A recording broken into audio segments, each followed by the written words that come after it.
નમસ્કાર મિત્રો, અમારા નવા વિડીયોમાં આપ સૌનું હાર્દિક સ્વાગત છે। તો આજે આપણે વાત કરીએ સાસુ અને વહુ વચ્ચે થયો મોટો ઝઘડો, બનેલ ઘટના। જુઓ બેટા અનિતા, આમ તો આપણે ખાધે પીધે વાંધો નથી, પરંતુ 2 માળનું 2 રૂમ, રસોડા, સંડાસ, બાથરૂમ વાળું મકાન છે। મારે મહિને 8,000નું પેન્શન આવે છે। જિગ્નેશને 18-20 હજારનો પગાર છે। કાયમી નોકરી છે એટલે ઉપરવાળાની દયા છે। પણ જે પરિસ્થિતિ મેં જોઈ છે અને જે સંજોગોમાંથી હું પસાર થઈ છું એની વાત કરવા બેસું તો સમય ટૂંકો પડે। બહુ વેઠ્યું છે અને સાસરિયાનો ત્રાસ પણ ખૂબ ભોગવ્યો છે। તમારા સસરા ગુજરી ગયા ત્યારે જિગ્નેશ 1.25 વર્ષનો હતો। સાસરિયાએ ઘરનો ભંડકિયા જેવો ખૂણો કાઢી આપ્યો। એ જમાનામાં રોજનો 3,000 થી 4,000નો દુકાનનો વકરો અને તમારા સસરાએ કંઈ ઓછું લોહી નહોતું રેડ્યું। ધંધો બનાવવામાં પણ કહેવાય છે ને કે દરદ મટ્યું ને વૈદ વેરી। હું તો એમને શું કામમાં આવવાની હતી। 5 દેરમાંથી એક વાસુદેવભાઈના લગ્ન થયેલા, પછી ધીમે ધીમે બીજી દેરાણીઓ આવતી ગઈ, પણ મારા નસીબે તો સૌના એઠા ઢોબરા જ ઉટકવાના આવ્યા। મહિને 400 રૂપિયાની ખાધાનો ખોરાકી, પણ આ ઝીંગલાનું મોઢું જોઈને જીવ બળે। એમાં તમારા સસરાના ભાઈબંધ કાંતિભાઈ મને મળી ગયા। કહે કે ભાભી, ભવિષ્ય પંચાયતમાં સીવણ શિક્ષિકાની જગ્યા ખાલી પડે એમ છે। જો તમે સીવણ ડિપ્લોમા કરી નાખો તો એ જગ્યા ઉપર તમને ભરતી કરી શકું। મેં 2 દિવસ વિચારમાં કાઢ્યા, મારી સાસુને વાત કરી, એમણે તો ઉધડો જ લઈ લીધો। તમને શરમ નથી આવતી? જુવાન જોધ તો હજી એમને અમદાવાદ હાલી નીકળવાનું કહે છે। આ તમારો છોકરો કોણ સાચવશે? એટલું બોલીને અનસુયાબેન પોતાની નવેલી પુત્રવધુ સામે તાકી રહ્યા અને અટકી ગયા। અનિતા એની સામું જ તાકીને બેઠી હતી। અનસુયાબેને આંખના ખૂણા લૂછ્યા અને કહ્યું, મારો છોકરો મારી એકલીનો? શું એ મારી એકલીનો જ હતો? એના દીકરાનો અંશ વંશ નહોતો? હું એક ક્ષણ મારી સાસુ સામે જોઈ રહી અને આ જ સવાલ એમને પૂછ્યો તો એ તો સીધા ઉપડ્યા મારા સસરા પાછે અને કહે, હજી મારનારો ગયો એને કાંઈ ઝૂગ નથી વીતી ગયો। તે મોટા વહુ કહે કે મારે ભણવા જવું છે અને એ જ વખતે મારા સસરાએ કહી દીધું કે જાવ તો ભલે જાઓ, પણ પછી પાછા નહીં ફરતા। આ ઘરના દરવાજા હંમેશા માટે બંધ થયા સમજો તો આમે ક્યાંક ખુલ્લા હતા। જીગલાને લઈને હાલી નીકળી, ટ્રક લઈને પિયરમાં, પણ ત્યાંય ભાભીઓ એવી જ। પણ એ વખતે મારા ફૈજી એક મારો ખભો થાબડવા ઊભા હતા। કહ્યું, ગમે તેમ થાય પણ ભણવાનું ન છોડતી। અમદાવાદ 2 વર્ષ ભણી। જીગલો ઘડીમાં અહીં, ઘડીમાં ત્યાં, ઘડીમાં ફૈજી પાસે, એમ રખડતો ભટકતો રહ્યો। ભણીને આવી એ ભેગા કાંતિભાઈએ ભરતી બહાર પાડી અને નોકરી મળી ગઈ।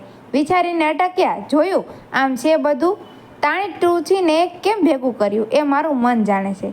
કોઈ પડખે આવ્યું નહોતું અને આજે ખેર જવા દો, બધા સવારના સગા છે, હવે જાઓ સુવો, મારે લીધે તમે થાક્યા હશો। જવાબમાં અનિતા કહે, ના મમ્મી, હજી એ તો આવ્યા નથી અને હું તો પિયરમાં રોજ 12 વાગે સૂઈ જાઉં। અરે એટલું મોડું? જવાબમાં અનિતા કહે, હા, સિરિયલો જોતી હો। બીજે દિવસે સાંજે અનિતા કહે, મમ્મી મને માર્કેટ દેખાડો તો શાક લેતી આવું। જવાબમાં અનસુયા કહે, હજી નવા છો, એમ બહાર ન જવું। રહી વાત શાકભાજીની, એ તો હું લઈ આવીશ। અનિતા સાસુ સામે તાકી રહી। બીજે દિવસે જિગ્નેશ અને એ બહારથી જમીને આવ્યા ત્યારે શાક લેતા આવ્યા। થેલીમાંથી ઢગલો કર્યો। રૂમમાં સુવા જતી અનિતાને ઉદ્દેશીને અનસુયાએ પૂછ્યું, શાક કેટલાનું આવ્યું વહુ બેટા? 230 રૂપિયા। મેં જ લીધું। એ તો હોન્ડા પર પગ ટેકવીને ઊભા હતા। આંકડો સાંભળીને અનસુયાના ડોળા ફાટી ગયા। જાણે આટલું શાક અને એ પણ 230 રૂપિયાનું? એણે કહ્યું, વહુ, શાકમાં બહુ પૈસા દઈ દીધા તમે। થોડું આગળ પાછળ ભાવ પૂછાય, ઘટતું કરાવાય। હું બચ્ચે ને 30માં 2 થેલા ભરતી આવું। મેં તેમને એટલું જ કહ્યું હતું કે તમે અનિતાનું મોં પડી ગયું। રાત્રે પડખે સૂતી વેળાએ જિગ્નેશના કાનમાં કહે, બધા કહેતા હતા એ ખોટું નથી, ચમડી તૂટે પણ દમડી ન છૂટે। મમ્મી ખરાખરીના છે। જિગ્નેશ કહે, વાતમાં મોડ નાખ્યા વગર જે હોય એ સ્પષ્ટ બોલ કે પ્રોબ્લેમ શું છે? જવાબમાં ભરપૂર મોડ નાખીને અનિતાએ એક સાસુ વિરુદ્ધ વહુ જે રીતે કહે છે એવી રીતે બધું જ કહ્યું। જિગ્નેશે એક જ વાક્યમાં જવાબ આપ્યો, મમ્મીની વાત સાચી છે, તને માર્કેટિંગ કરતા ન આવડ્યું। અનિતાનું છટક્યું, હા, તમને તો તમારી માં જ સારી લાગે, બૈરી નહીં। જિગ્નેશ મૌન રહ્યો એટલે વાત સમેટાઈ ગઈ। પણ 15 દિવસ પછી શેરીમાં ઓછા ગલીવાળો ફેર્યો આવ્યો। અનસુયાબેને આજે વળી તેમના નણંદને ત્યાં બેસવા ગયા હતા। સાંજે પાછા આવ્યા ત્યાં ટીપોય ઉપર 2 ડબલ બેડના ઓછાડ પીલો કવર, લિવિંગ રૂમની 2 સેટીઓના સિંગલ ઓછાડ કવરના જોટા પડ્યા હતા. અનસુયાબેને આવીને લાગલું જ પૂછ્યું, ખરીદી કોણે કરી? મેં, કંઈક અભિમાનથી અનિતાએ કહ્યું. 2 જોટા સિંગલના 160 અને ડબલના 150 હતા એટલે લઈ લીધા. અનસુયાબેને ઓછાડ ખોલીને જોયા અને પછી બોલ્યા, સસ્તું આખરે મોંઘું પડે, તમને ખરીદી કરતા નથી આવડતી. અને અનિતા છટકી, હા મમ્મી, મને તો ક્યાં કાંઈ ખબર જ પડે છે, તમને ખબર પડે છે તો મને શું કામમાં લાવ્યા, બોલો. અનસુયાબેન અનિતા સામે જોઈ રહ્યા, પડખે બેઠેલા જિજ્ઞેશ સામે જોયું, પછી હળવેકથી બોલે, બેટા, જે જગ્યાએ 5 વાપરવાના ફરજિયાત હોય ત્યાં તમે 10 વાપરો તો હું કંઈ નહીં બોલું, પણ જે વસ્તુ ખરીદવામાં સામેવાળો છેતરી જાય ત્યાં છેતરાઈને રહેવાનું. પછી ત્રણેય ઓછાડ બતાવીને કહ્યું, આ ત્રણેયમાં ખજૂરા છે, એ તમે જોયા હતા? પોતાની ભૂલ પકડાઈ ગઈ છતાં ઠાવકુમો રાખીને અનિતા બોલી, તે સસ્તામાં તો એવું જ આવે ને, નહીંતર આજ ઓછાડ 550માં ન આવે. જરૂર તો હોય 550 ભાંગી નાખીએ, પણ અત્યારે ક્યાં આમથી જરૂર હતી? આ સિંગલ સેટીના તો 2 જોડી ઓછાડ પડ્યા જ છે, અને તમારી સેટી માટે તો તમે આણામાં 2 જોડી લાવ્યા જ છો. પછી જિજ્ઞેશે ચર્ચાને અહીં જ પતાવતા કહ્યું, જવા દો ને મમ્મી, લીધા એ લીધા, હવે લઈ લીધા પછી શું? ન પહોંચાય મમ્મીને. અનિતાએ પંચ માર્યો, આપણે ગમે એટલું જતું કરીએ તો પણ. બરાબર એ જ વખતે પિયરથી ફોન આવ્યો. અનિતા રૂમમાં ચાલી ગઈ. અનસુયાબેન તાકી રહ્યા. બહાર નીકળી ત્યારે અનિતાની આંખો રડેલી હોય એમ ભીની થઈ હતી. થોડા દિવસો પસાર થયા એ દરમિયાન એક કપલ ટૂરનું આયોજન પરાગ ટ્રાવેલ્સમાંથી થયું. જિજ્ઞેશ અનિતાને આ બાબતે 2 દિવસ પહેલાં વાત કરી હતી, પણ અનિતાએ ચેતવણી આપી હતી કે મમ્મી હા નહીં પાડે. જવાબમાં જિજ્ઞેશે કહ્યું, આ આક્ષેપ જૂઠો છે, મમ્મી ના નહીં જ પાડે. જિજ્ઞેશ અને અનિતા ટિકિટ લઈને સાંજે આવ્યા ત્યારે અનસુયાબેનને સેટી પર લાંબા થઈને ગંભીર ચહેરે સૂતા હતા. મમ્મી, શું થયું? જિજ્ઞેશે પૂછ્યું. અનસુયાબેને કહ્યું, બેટા, છોકરીમાંથી વાસણનું સ્ટેન્ડ લઈને ઊભા થવા ગઈ તો કમરમાં આંચકો લાગી ગયો. તું મને દવાખાને લઈ જા, હું ઊભી જ નથી થઈ શકતી. અનિતાએ જિજ્ઞેશને ઠોસો માર્યો. જિજ્ઞેશ અનિતાની આંખોમાં તાકી રહ્યો, જાણે એ કહેતી હતી, હું તમને નથી કહેતી કે ડોસી એમ છોડે એમ નથી, પાકી છે બહુ. જિજ્ઞેશે આંખો છોરી લીધી. બોલ્યો, ચાલ મમ્મી દવાખાને. ના, અત્યારે નહીં, સવારે જાશું, તું આરામ કર, મને હમણાં સારું થઈ જશે. અનિતા બોલી ઉઠી, પણ મમ્મી, કાલ બપોરે તો અમારે કપલ ટૂરમાં જ નીકળવાનું છે, સવારે તો ટાઈમ પણ નહીં મળે. અનસુયા સમજી ગઈ. એણે તરત જ જિજ્ઞેશને કહ્યું, તો પછી ચાલ, મને અત્યારે જ લઈ જા, સવાર સુધીમાં હું સાજી થઈ જાઉં. જિજ્ઞેશે ડૉક્ટર પટેલ પાસે લઈ ગયા. ડૉક્ટરે તપાસ કરી કહ્યું, સાયટિકા નસ ખેંચાઈ ગઈ છે, દવાથી રાહત થશે, પણ આરામ તો કરવો પડશે.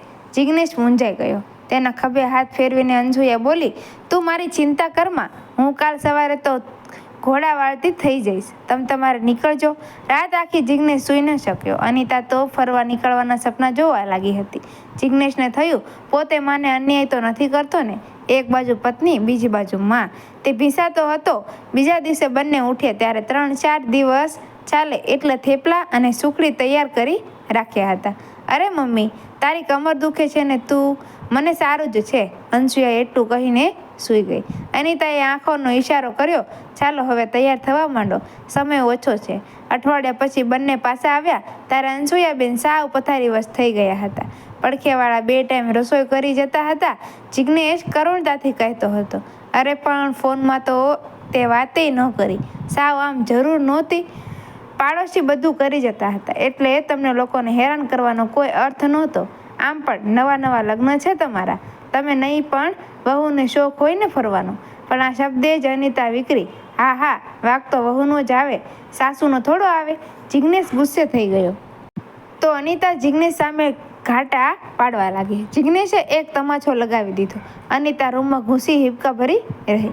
એ આખો દિવસ ઘરનું વાતાવરણ તંગ રહ્યું.